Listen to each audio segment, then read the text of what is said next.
السلام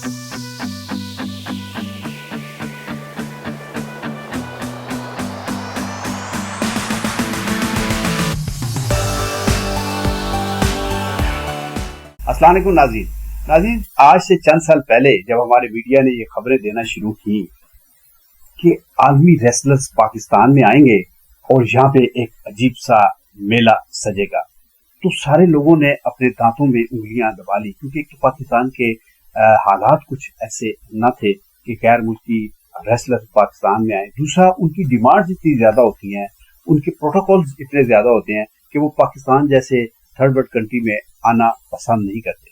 لیکن آج میں نے جس شخصیت کو اپنے اسٹوڈیو میں دعوت دے رکھی ہے، انہوں نے اپنے تئیں کوشش کر کے اپنی پلاننگ سے، اپنے وسائل سے ایک بہت بڑا میلہ سجایا، اور وہ مسلسل 2 دفعہ یہ ایونٹ انہوں نے کروایا۔ پیر عاصم صاحب ہمارے اسٹوڈیو میں موجود ہیں اور یہ ROP کے چیئرمین ہیں، ان سے پوچھیں گے کہ یہ سب کچھ انہوں نے کیسے کیا۔ السلام علیکم پیر صاحب۔ وعلیکم السلام۔ پیر صاحب، انٹرنیشنل ریسلرز کو پاکستان میں لے کے آنا ایک بڑا مشکل کام تھا، لیکن آپ ان کو لے کے بھی آئے اور یہاں پہ بہت اچھے ایونٹس کروائے، پہلے آپ نے لاہور اور کراچی میں کروایا، پھر اسلام آباد میں کروایا، تو اس کے پیچھے کیا اسپرٹ کیا تھی؟ بسم اللہ الرحمن الرحیم۔ سب سے پہلے تو رائے صاحب بڑی مہربانی، آپ نے مجھے یہاں پہ مدعو کیا۔ آپ تھرو آؤٹ ساتھ بھی تھے اور وٹنس بھی کیا تمام ایونٹس کو۔ اس کے پیچھے اسپرٹ حب الوطنی آپ کہہ لیں، کیونکہ کچھ ایسے انسیڈنٹ ہوئے تھے، پلس جو انٹرنیشنل میڈیا جس طریقے سے پاکستان کے امیج کو پورٹری کر رہا تھا انٹرنیشنل لیول کے اوپر، تو اس میں ضرورت تھی، اور میرا خیال ہے کہ ہم نے صرف نیت کی ہے اور اللہ پاک نے اس کو پائے تکمیل تک پہنچایا اس کی مدد سے، اور ماں باپ کی دعاؤں سے، اپنے مرشد کی بلیسنگ سے ہم کرنے میں کامیاب ہوئے۔ اس میں اور کوئی ایسی کوئی خاص ہماری اپنی کوئی اتنی خاص ایفرٹ نہیں ہے، اللہ کی مدد سے۔ صحیح۔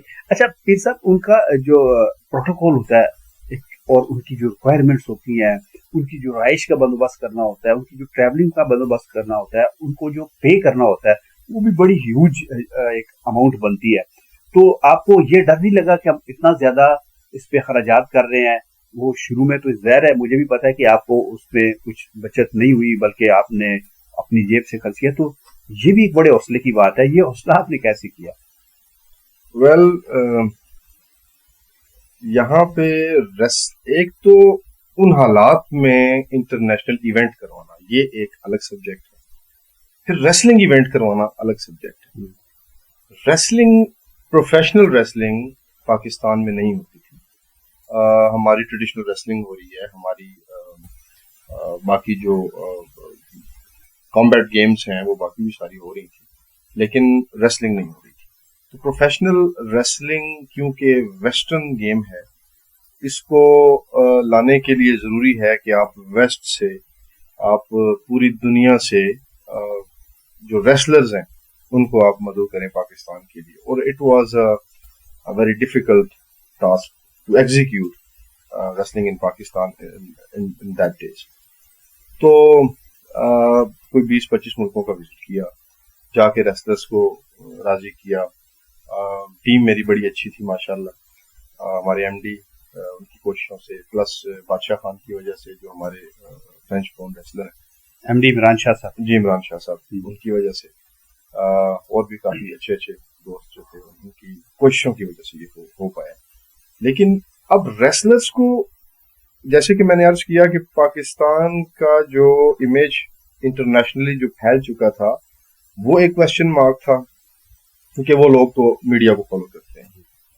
اچھا، آپ اس کو بھی ایک سائڈ پہ اگر کریں تو پھر پاکستان کے اندر ریسلنگ کروانے کے لیے اریناز نہیں، پاکستان میں ریسلنگ ارینا نہیں ہے پروفیشنل ریسلنگ کے لیے، پاکستان میں رنگز نہیں، پروڈکشن ٹیمز نہیں تھی جو اس کو کیپچر کریں گے، یعنی اس کے جو لوازمات ساتھ ضروری ہوتے ہیں وہ سارا کچھ بھی کرنا پڑتا ہے، اور وہ یہ نہیں کہ رنگ سجایا تو چلو بھی سیٹی بجائی تو آپس میں ایسا نہیں، اور پاکستان میں پروفیشنل ریسلرز بھی نہیں تھے۔ صحیح۔ تو مجھے یاد ہے WWF کی صورت میں ہم لوگ دیکھا کرتے تھے PTV کے اوپر ریسلنگ۔ اچھا، اس میں ایک پازیٹیو پوائنٹ یہ بھی تھا کہ پروفیشنل ریسلر کا جو فالوور ہے، اس کا جو فین ہے، وہ پاکستان میں بہت بڑی تعداد میں۔ صحیح۔ جو ہم نے کنڈکٹ جب کیا ریسلنگ ایونٹس کو، تو ہم نے وٹنس بھی کر لیا کہ واقعی یہ چیز ہے، پروڈکٹ نہیں ہے لیکن اس کے فالوورز یہاں پہ موجود ہیں۔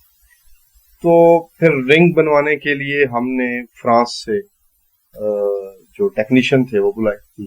اس کے بعد جو WWE کے ساتھ ایفیلیٹڈ ہیں, جو برٹش جو ٹیم ہے, ان کو ہم نے ہائر کیا تھا پروڈکشن کے لیے. پھر وہاں سے ہم نے ڈائریکٹر ہائر کیے جنہوں نے آ کے پروڈکشن اکوپمنٹس ہم نے یہیں سے لیے تھے, اور ڈائریکٹر ہم نے وہ بھی امپورٹ کیے تھے وہاں سے.